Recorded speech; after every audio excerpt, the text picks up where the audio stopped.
Hello good evening everyone, प्यारे साथियों नमस्कार। स्वागत है आप सभी का आपके प्यारा सा स्टडी प्लेटफॉर्म, बिहार के लाखों बच्चों के दिलों में बसने वाला स्टडी प्लेटफॉर्म, जहां से बिहार के लाखों बच्चे प्रति वर्ष पढ़ाई करके अपने जीवन की एक नई दिशा की ओर अग्रसर होते हैं। प्यारे साथियों, मैं आपका बड़ा भाई, आपका दोस्त, आपका साथी, आपका मित्र, आपका शिक्षक अनुसर आप सभी का अपने इस प्यारे से स्टडी प्लेटफॉर्म पे हार्दिक अभिनंदन, स्वागत करता हूं, सप्रेम नमस्कार करता हूं आप सभी को। मैं आशा करता हूं कि आप सभी लोग बहुत अच्छे होंगे, आपकी पढ़ाई अच्छी चल रही होगी, घर में माता पिता परिवार सभी लोग स्वस्थ होंगे, मस्त होंगे। ये कामना है कि आप सभी अपने परिवार के साथ हमेशा मस्त रहिए, बिंदास रहिए, झक्कास रहिए, धनबाद रहिए, आबाद रहिए, मन करे कभी फरीदाबाद भी रह लीजिए।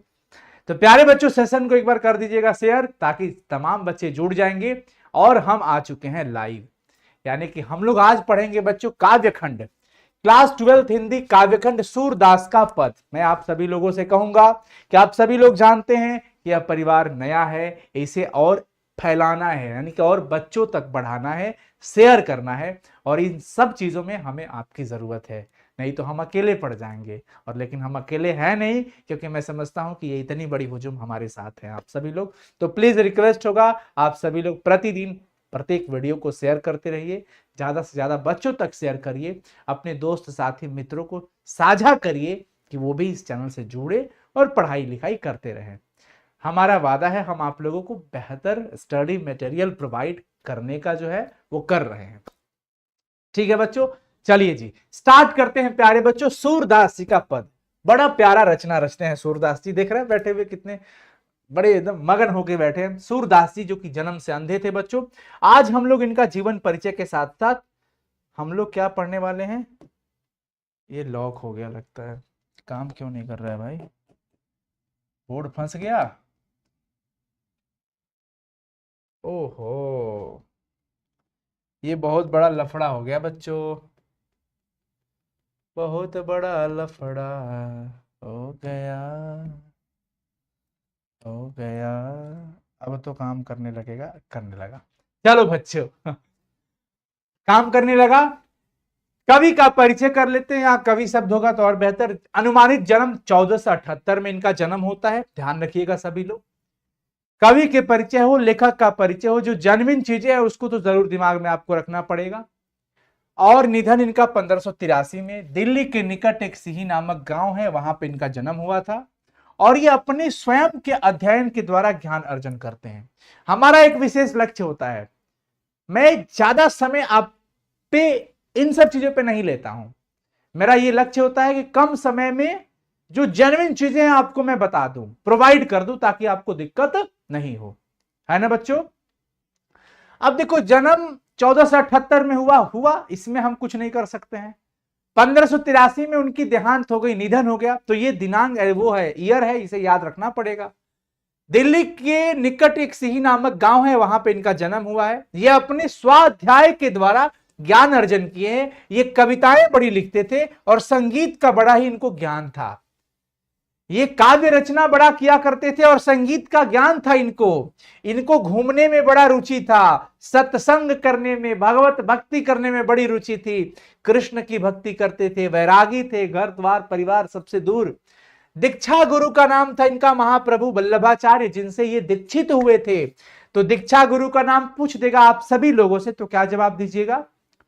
अगर आपसे पूछा जाए कि सूरदास जी के दीक्षा गुरु का क्या नाम था, तो जवाब क्या होगा, महाप्रभु वल्लभाचार्य। सूरदास नाम से ही स्पष्ट हो रहा है कि ये सूर थे, अंधे थे, यानी कि जन्म से ही अंधे थे। बड़े मृदुल स्वभाव के थे, बड़ी मुलायम थे, दयालुता थी इनके अंदर, काइंड हार्टेड पर्सन थे, मृदुल कह सकते हैं, विनम्र थे, बहुत विनम्र स्वभाव के थे, बहुत मासूमियत, निरभिमानी, निह प्लस अभिमानी, निरभिमानी हो गया। तो जो कि अभिमानी जो नहीं होता है उसको निरभिमानी कहते हैं। ये अभिमानी व्यक्ति नहीं थे। और वैसे भी अभिमान किस बात का है, अभिमान किस बात का, बंद मुट्ठी आए थे खाली करके जाएंगे, बिन कोई संदेश दिए वापस हम लौट जाएंगे। यह हमारी एक कविता है, मैंने खुद लिखा है इस कविता को, और इसकी पंक्ति बड़ा ही स्पष्ट मार्गदर्शन की ओर लेके जाती है कि बंद मुट्ठी आए थे खुले करके जाएंगे, और बिन कोई संदेश दिए वापस हम लौट जाएंगे। किसी को खबर तक नहीं पता चलेगा और एक न एक दिन निकल जाना है। तो फिर अभिमान किस बात का? जो यहां है वो यहीं रह जाएगा। ना आपका कुछ था, ना आपका कुछ है, ना आपका कुछ होगा। अगर होगा तो आपकी कृति आपके साथ होगी, आपका कर्म आपके साथ होगा। मलिक मोहम्मद जायसी जी ने इस बात को बड़े स्पष्ट रूप से कहा है। तो ये अभिमानी नहीं थे। ये अलग बात है कि आज के जीवन में बहुत लोग थोड़ा बहुत सफल होकर के, थोड़ा पैसा हो जाता है, थोड़ा रुतबा बन जाता है, तो अपने अभिमानी हो जाते हैं, स्वयं को अभिमानी वो हो ही जाते हैं, उनका पैर धरातल से ऊपर उठ जाता है। जबकि ऐसा नहीं होना चाहिए। अच्छे परवरिश, अच्छे संस्कार का ये परिचय है भी नहीं। और अभिमान तो रावण का नहीं रहा, तो हम और आप किस खेत की मूली होंगे भाई? अभिमानी नहीं होना चाहिए, जितना हो मृदुल स्वभाव का रहिए। ये भगवत भक्ति में लीन रहने वाले व्यक्ति, हाँ, भावुक इमोशनल व्यक्ति थे। इनकी जो मुख्य कृतियां रही बच्चों, बड़ी विशेष कृतियां क्या रही, ध्यान रखिएगा सभी लोग।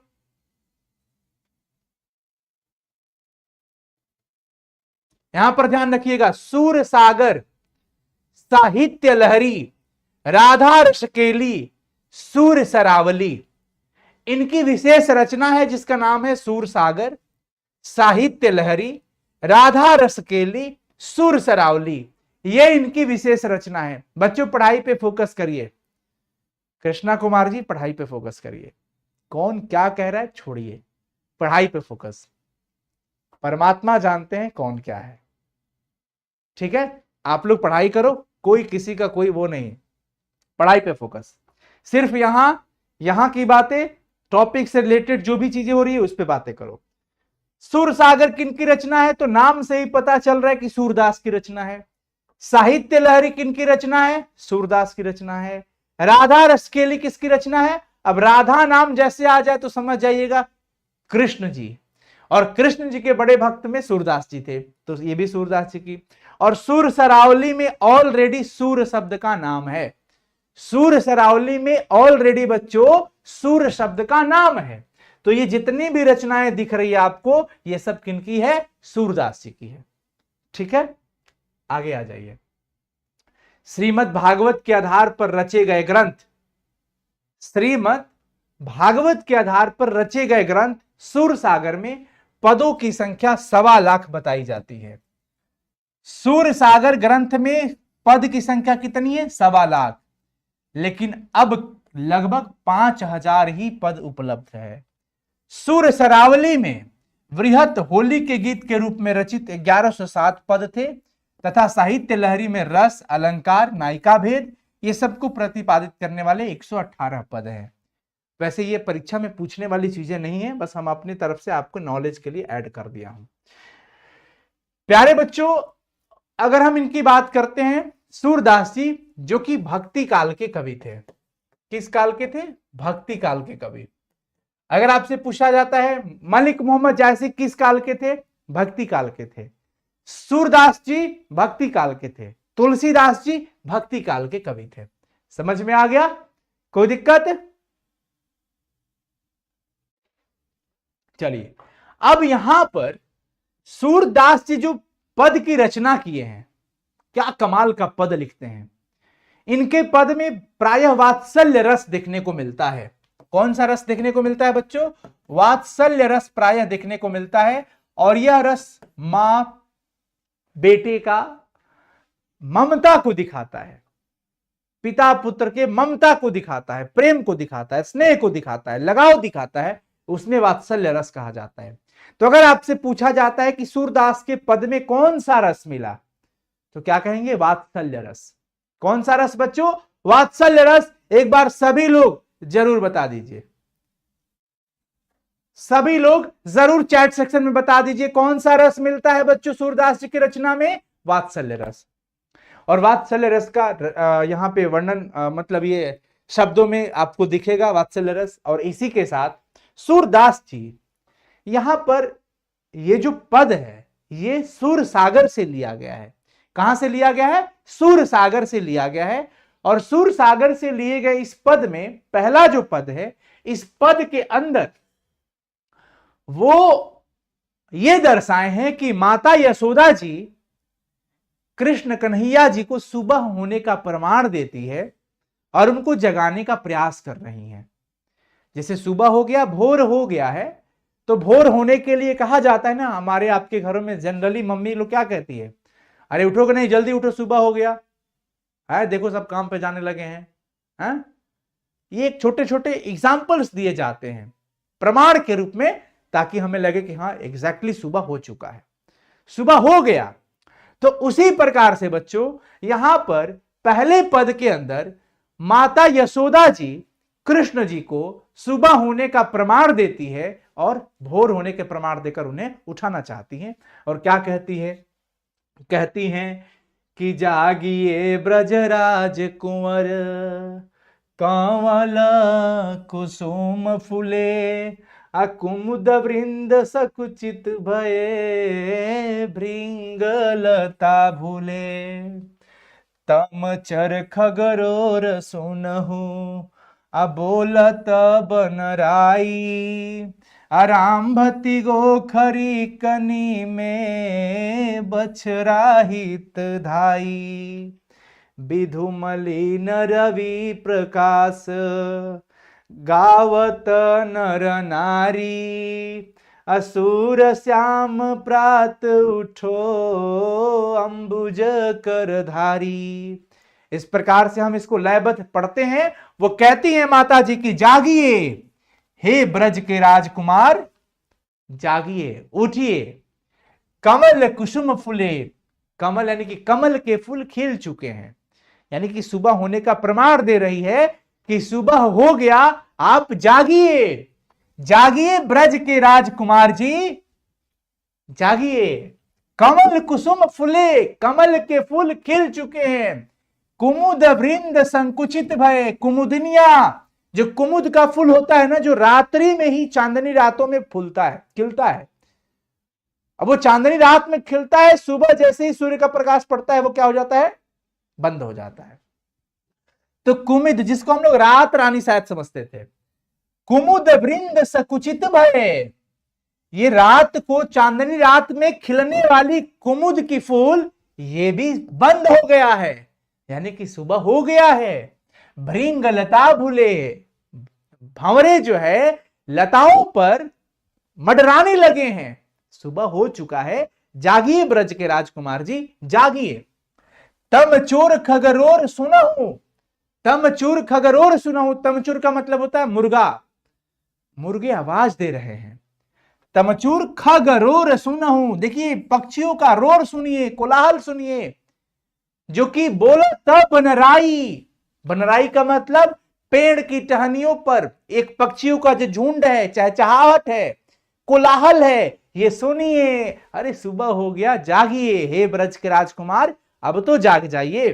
कई सारी उदाहरण माता जी देती हैं, कहती है, फिर प्रमाण दे रही हैं कि रामभती गो खरिकनी में, गाय, गो मतलब गाय, रामभती मतलब राम रही है, आवाज दे रही है, बांग रही है, क्या, खरिकनी में, बाड़े में बछड़ा हित धाई, बछड़ा हित धाई, बछड़ों के लिए आवाज दे रही है।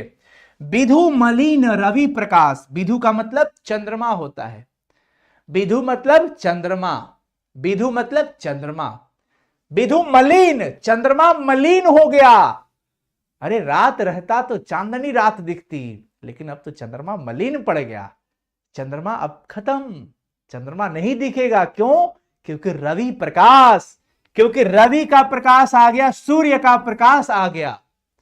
तो बच्चों, विधु मलिन रवि प्रकाश, गावत नर नारी, समझिए क्या है कि चंद्रमा मलिन हो गया, सूर्य उदय हो चुका है। रवि मतलब क्या होता है बच्चों, रवि मतलब क्या होता है, सूर्य, क्या होता है बच्चों, सूर्य, ध्यान रहेगा सभी लोगों को, बता दीजिए, यस सर। और प्रकाश का मतलब तो प्रकाश समझते ही सभी लोग, मैं विधु का मतलब लिख देता हूं, विधु का मतलब क्या हो गया, चंद्रमा, विधु का मतलब क्या हो गया, चंद्रमा। गावत नर नारी, सभी नर नारी सुबह उठकर गा रहे हैं, क्या, कि सूर्य श्याम प्रात उठो, अंबुज कर धारी, हे सूर्य श्याम जी, हे श्याम सुंदर, अब तो उठ जाइए, हाथों में कमल धारण करने वाले कृष्ण, अंबुज कर धारी, हाथों में कमल, कर मतलब, कर का मतलब क्या हो गया, समझ में आ रहा है ना, कर, भुजा, धारी, अंबुज, कमल, हाथों में कमल धारण करने वाले, भुजाओं में कमल धारण करने वाले कृष्ण जी, अरे उठ जाइए।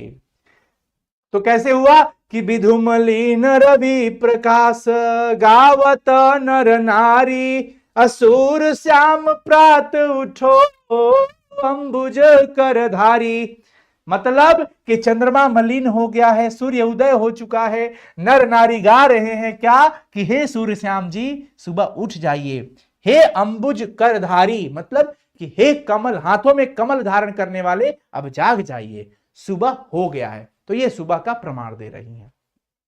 आप बताइए, आप सभी लोग समझ में आ गया, आप सभी लोगों को पहला पद, प्रथम पद में माता यशोदा वात्सल्य रस यहां पे है, और माता यशोदा कृष्ण जी को सुबह होने की अनेकों प्रमाण देती है और उनको जगाने की कोशिश कर रही हैं। एक बार बता देंगे सभी बच्चे फटाफट से, यस और नो जल्दी से, चलो जी। आहा,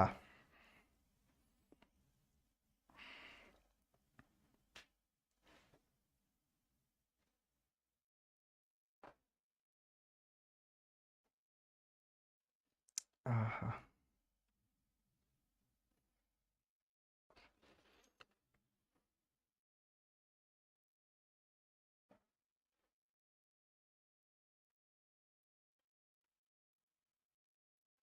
बहुत सुंदर, मजा आ गया आप लोगों को। अब ये हो गया बच्चों प्रथम पद, अब हम द्वितीय पद की ओर जा रहे हैं। दूसरा पद है जेवत श्याम नंद की कन्या। ये भी जो पद है ये भी सूर सागर से संकलित है, सूर सागर से लिया गया है। सूर सागर बच्चों एक ग्रंथ है, सूर सागर क्या है बच्चों, एक ग्रंथ है, सूरदास जी की रचना है, जहां से ये छोटे छोटे पद निकाल के रखे गए हैं। पहला पद में मातृ और पुत्र का, माता और बेटा का स्नेह दिखा, यहां पर माता पिता और पुत्र तीनों का स्नेह दिखेगा, वात्सल्य रस इसमें भी है, प्रथम पद में भी वात्सल्य रस, द्वितीय पद में भी वात्सल्य रस। आइए, जेवत श्याम नंद की कन्या, मतलब जेवत श्याम नंद की कन्या, कन्या मतलब हो जाता है गोद, कन्या नहीं है कन्या है, कन्या मतलब गोद। नंद जी के गोद में श्याम जी बैठकर जेवत, जेवत मतलब भोजन करना, जेवत मतलब क्या हो गया बच्चों, भोजन करना। कछुक खात कछु धरनी गिरावत, अच्छा बिनी रखती नंद रनिया, बरी बरा बेसन बहु भातिनी, व्यंजन विविध अंगनिया, डारत खात लेत अपने कर, रुचि मानत दधी दोनिया, मिश्री दधी माखन मिश्रित करी, मुख नावत छवि धनिया, आपुन खात नंद मुख नावत, सो छवि कहत न बनिया, अजोरस नंद जसोदा बिलसत, सो नहीं तीनु भुवनिया, भोजन करी नंद यचमन लीन हो, भोजन करी नंद यचमन लीन हो, भोजन करी नंद यचमन लीन हो, मांगत सूरज उठनिया, जेवत श्याम नंद की कन्या। समझ में आ गया? यहां पर समझिए सभी लोग, भाव क्या है कि नंद जी के गोद में बैठकर श्याम जी भोजन कर रहे हैं और कछुक खात कुछ खा रहे हैं, कछुक धरनी गिरावत, और कुछ धरती पर गिर रहा है। एक बच्चा बालक जब खाता है तो अच्छे से अपने मुंह में नहीं डाल पाता है, तो पूरा मुंह ऐसे खानों से पूरा लोटपोट हो जाता है, ये यहां तक होते हुए धरती पे नीचे जमीन पर भी गिरता है। तो कछुक खात कछु धरनी गिरावत, छवि निरखती नंदरनिया, यह मनोरम दृश्य, यह इतना सुंदर दृश्य, इतना बढ़िया दृश्य निरखती नंद जी की रानी माता देख रही हैं, यशोदा जी देख रही हैं, छवि निरखती, यह छवि यह दृश्य देख रही है नंद जी की रानी, कितना अच्छा दृश्य है। बरी बरा बेसन बहु भातिनी, बरी बरा बेसन, अनेकों प्रकार के अनेकों व्यंजन बने हैं, विविध अंगनिया अनगिनत व्यंजन उनके सामने थाली में सजा कर रखा गया है खाने के लिए, अनेकों भोजन के अनेक प्रकार के व्यंजन आइटम दिया गया है बेसनों का। डारत खात लेते अपने कर, अपने हाथों से, कर मतलब हाथ, भुजा से डालते हैं, खाते हैं, मिलाते हैं, खाते हैं। रुचि मानत दधी दोनिया, और वो दही का दोनिया, दोनिया मतलब पात्र होता है जी। दोनिया का मतलब क्या हो गया बच्चों? पात्र। दधी मतलब दही, और रुचि मतलब मन लग रहा है, इच्छा होता है ज्यादा, उनको रुचि मन लगता है किसमें? रुचि मानत दधी दोनिया, उनको दही का पात्र लेने में बड़ा अच्छा लगता है, दही का पात्र लेने में उनको बहुत अच्छा लगता है। आगे देखिए, मिश्री दधी माखन मिश्रित करी, मिश्री दधी माखन यानी कि मिश्री दही माखन सबको मिश्रित करके, मिला करके मुख नावत, मुंह में डाल रहे हैं। अच्छा भी धनिया, और यह अच्छा भी बड़ा धन्य है देखने में। धन्य, धनिया मतलब समझ रहे हो ना सभी लोग? एक बार बता देंगे सभी लोग, मजा आ रहा है, समझ में आप आ रहा है आप सभी लोगों को? जल्दी बता दीजिए।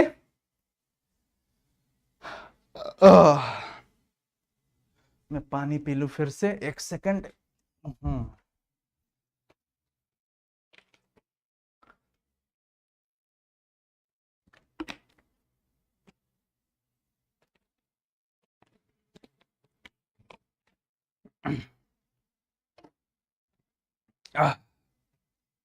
यस सर, बहुत बढ़िया बच्चों, समझ आ रहा है। तो क्या हुआ? मिश्रित दधी माखन मिश्रित करी, मिश्री हो, दही हो, माखन हो, सबको मिक्स करके, मिला करके मुख नावत, मुंह में डालते हैं। छवि धनिया, और यह छवि देख करके माता धन्य हो गई, धन्य हो रही है माता यशोदा जी इस छवि को देख करके, दृश्य को देखकर। आपुन खात नंद मुख नावत, आपुन खात अपने खाते हैं। आपुन खात मतलब देखो बच्चों, जब अभी पंक्ति का व्याख्या करने के पूछे उस समय ये सारी चीजें हमारी पढ़ाई हुई काम करेगी। इसलिए मैं कहता हूं, अगर जो बच्चे अर्थ को अच्छे से समझ जाते हैं, उस चैप्टर का एक भी क्वेश्चन आंसर ऑब्जेक्टिव नहीं छूटने वाला है, ढंग से पढ़ लेते हो तो। आपुन खात मतलब कि अपने खाते हैं। नंद मुख नावत, नंद जी के मुख में भी डालते हैं, नावत मतलब खिलाना, डालना। और सो छवि कहत ना बनिया, देखिए एक बालक स्वयं खा रहा हो और अपने जन्मदाता को खिला रहा हो, वैसे अगर पिता के भाव में कहूं तो अपने पिता को भी खिला रहा हो, और यह दृश्य माता देख रही हैं। कितना रमणीय दृश्य होगा, कितना सुंदर, कितना अच्छा वो मनोरम दृश्य होगा, जिसका व्याख्या नहीं किया जा सकता है। सो छवि कहत न बनिया, वह दृश्य कहने में नहीं बनेगा, उसके लिए शब्द कम पड़ जाएंगे। सो छवि कहत न बनिया। और ये रचना है किसकी भाई? सूरदास जी की। सूरदास जी की रचना इतनी शानदार, अलंकृत होती है अलंकारों से, अच्छे शब्दों से, भावों से, प्रेम से और तुक से, जो अंत में आपको दिखता हुआ मिलेगा। रनिया, अगनिया, दोनिया, धनिया, ईया, ईया, ये तुक कहते हैं इसको। जो रस नंद जसोदा बिलसत, जो रस नंद जसोदा बिलसत, रस का मतलब आनंद होता है। जो आनंद यशोदा जी को, नंद जी को मिल रहा है, बिलसत, अभी कृष्ण जी के साथ जो यह आनंद माता यशोदा को और नंद जी को मिल रहा है, सो नहीं तीनों भुवनिया, वह आनंद तीनों लोकों में कहीं नहीं मिलेगा, किसी को भी नहीं मिलेगा। ये सूरदास जी बखान कर रहे हैं और ये बात कह रहे हैं कि जो रस या नंद यशोदा बिलसत, जो आनंद माता यशोदा और नंद जी को मिल रहा है, सो नहीं तीनों भुवनिया, वो तीनों भुवन में, तीनों लोकों में कहीं किसी को नहीं मिलने वाला है। भोजन करी नंदय चमन लीन हो, मांगत सूर जुठनिया, भोजन करने के बाद नंद जी कुल्ला करते हैं, अचमन लेते हैं, और उस समय सूरदास जी जूठन मांगने की कामना करते हैं। मांगत सूर जुठनिया, सूरदास जी यहां पर यह कहना चाह रहे हैं कि अगर हमें कृष्ण जी का वो जूठन मिल जाए तो उनकी भक्ति का सागर का एक छोटा सा टुकड़ा मुझे मिल जाता मेरा जीवन धन्य हो जाता और मैं इस जीवन रूपी भव सागर को पार कर जाता। यानी यहां कृष्ण जी जूठन की कामना कर रहे हैं। जूठन मतलब जूठा, जो थाली में खाए हैं ना, उसमें कुछ तो जूठा छूटा होगा, वो ये मांगना चाह रहे हैं। समझ में आ गया बच्चों? कोई दिक्कत? यूट्यूब की पीडीएफ मिल जाएगी बच्चों। थोड़ा सा समय का अभाव हो रहा है, मैं एक्सक्यूज नहीं दे रहा हूं, क्षमा चाहता हूं। ये सारी पीडीएफ अपलोड करनी है, सारी पीडीएफ है, ऐप पे अपलोड हो जाएगा। तो बताइए सभी लोग, समझ में आ गया? अब देखिए, आपके वस्तुनिष्ठ प्रश्न के लिए मैं 2 पॉइंट ऐड कर दिया हूं। सूरदास के संकलित इन पदों में वात्सल्य रस है। कौन सा रस है बच्चों? वात्सल्य रस है। सूरदास की रचनाओं की भाषा ब्रज भाषा है। अगर पूछा जाए कि सूरदास जी की रचना की ये कौन सी भाषा है, तो ब्रज भाषा है। अलग अलग भाषाएं होती है ना, इसमें ये कौन सी भाषा है बच्चों? ब्रज भाषा है। क्लियर हो गया? किसी को कोई दिक्कत, किसी को कोई परेशानी नहीं? तो मैं उम्मीद करता हूं कि आप सभी लोगों को यह सेशन बहुत अच्छा लगा होगा। तो धन्यवाद आप सभी का सेशन ज्वाइन करने के लिए। प्रतिदिन रात 8 बजे, शाम 6 बजे और रात 9:30 बजे हमारे साथ जुड़ते रहिए और अपनी पढ़ाई को बेहतर से बेहतरीन की ओर लेकर चलते रहिए। प्यारे बच्चों, हम गरीब मजदूर के बच्चे हैं और ये हमारे चेहरे पे दिखता है।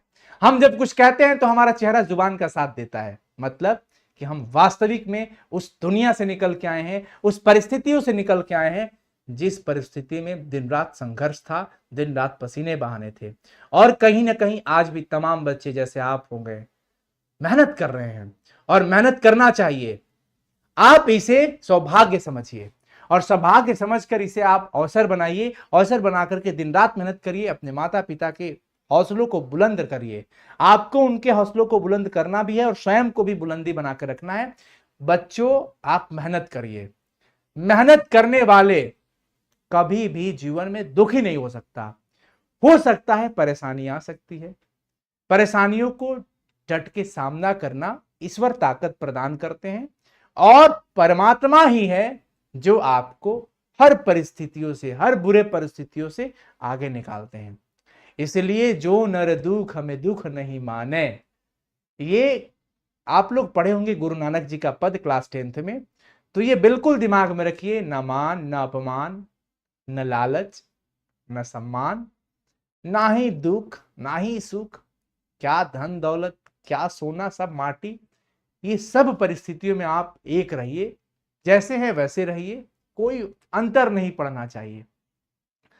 उस व्यक्ति के हृदय में परमात्मा का निवास होता है, ब्रह्म का निवास होता है। इसलिए आप सभी लोग सत्य के रास्ते पे चलिए, सत्य के रास्तों को चुनिए। थोड़ा परेशानी आती है उस रास्तों पर, कई बार आपको डिमोटिवेशन मिलेगा, लेकिन नहीं होना है डिमोटिवेट। अपने आप को बार बार चार्ज करना है, बार बार आवेशित रखना है, बार बार एनर्जी अपना क्रिएट करते रहना है। ये पता है कि एनर्जी क्रिएट नहीं होता है, लेकिन रूपांतरित तो जरूर होता है ना। तो एनर्जी को रूपांतरित करते रहिए और सही दिशा में ऊर्जा लगाइए। अपने जीवन में आपको बहुत कुछ करना है बच्चों। ईश्वर ने हमें मनुष्य का तन दिया है गलत काम करने के लिए नहीं। अपने से हो सके अच्छा करिए, अपना नियत साफ रखिए।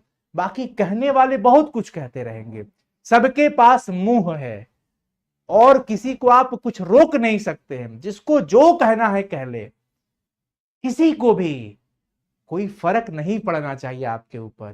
क्यों? क्योंकि आपको आपकी परिस्थिति और आपकी सत्यता का नॉलेज है, ज्ञान है। आपके परिवार की परिस्थिति कैसे बदलेगी ये दूसरा तय नहीं कर सकता, ये आप तय कर सकते हैं और ये आपका मेहनत तय करेगा। और मैं कहता हूं कि आप मेहनत करो, किसी की औकात नहीं जो आपको सफल होने से रोक देंगे। तो आप मेहनत करते रहिए, सभी लोग मेहनत करो। जो भी सपने देखे वो सपनों में जान डालो, ये मेहनत से ही हो सकता है बच्चों। प्रतिदिन पढ़ाई करिए, सेल्फ स्टडी लगातार करते रहिए। 6-7 घंटा सेल्फ स्टडी होना चाहिए। कहीं भी क्लासेस कर रहे हैं, ऑनलाइन ऑफलाइन, जहां भी पढ़ रहे हो, पढ़िए, मन लगा करके नोट्स बनाते रहिए, रिवाइज करते रहिए। 6 घंटे की नींद पूरा जरूर लीजिएगा। ये पागलपन नहीं होना चाहिए कि नींद नहीं ले रहे हैं, रात रात भर पानी मार के आंखों पे जग रहे हैं और नींद नहीं ले रहे हैं। ये आपको इतना बड़ा सदमा देगा, इतना बड़ा, कि आपको रिकवर करना मुश्किल हो जाएगा। इसलिए बच्चों, अपना हेल्थ बहुत ध्यान रखिए। खाना पीना अच्छा से खाइए, स्वस्थ भोजन करिए, स्वस्थ शरीर रहेगा। नींद 6 घंटा जरूर लीजिए, पढ़ाई भी करते रहिए। ठीक है, all the best, thank you so much बच्चों। कमेंट ज्यादा से ज्यादा कर दीजिएगा ताकि हमें ऊर्जा मिल जाए, एनर्जी मिल जाए। और फिर मिलते हैं अगली क्लास में, तब तक के लिए बहुत बहुत शुक्रिया। वीडियो को शेयर कर दीजिएगा आप सभी लोग, आपके एक शेयर से किसी बच्चे तक ये क्वेश्चन आंसर सब कुछ पहुंच जाएगा, वो देख लेगा और ये परिवार भी धीरे धीरे ऐसे होता चला जाएगा। बाकी परमात्मा की मर्जी, हम मेहनत कर रहे हैं। धन्यवाद आप सभी का, लव यू बच्चों, बाय, टेक केयर, अपना ख्याल रखेंगे सभी लोग। कमेंट बिना किए सोने मत जाना प्लीज।